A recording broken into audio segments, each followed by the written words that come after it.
Hi there, Mick here with squashfitnesstips.com. I want to go through the first exercise of the Wake Me Up Abs video series.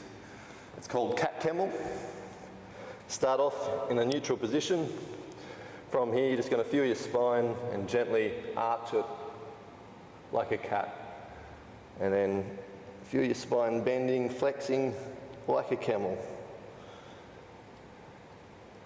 Just start off with small extensions and flexions and slowly increase the range. Very gently, ever so gently. It's feeling your spine as you move. And you're going to do this 10 times. That's it. Mick here with squashfitnesstips.com. Have fun and play your own game. Hey, hey, hey, gotta get that ball, that little black ball. Gotta pump your legs to the opposite wall. Before that black ball starts to roll, gotta dig deep down in your squash. So, ho, ho, ho, gotta get that ball.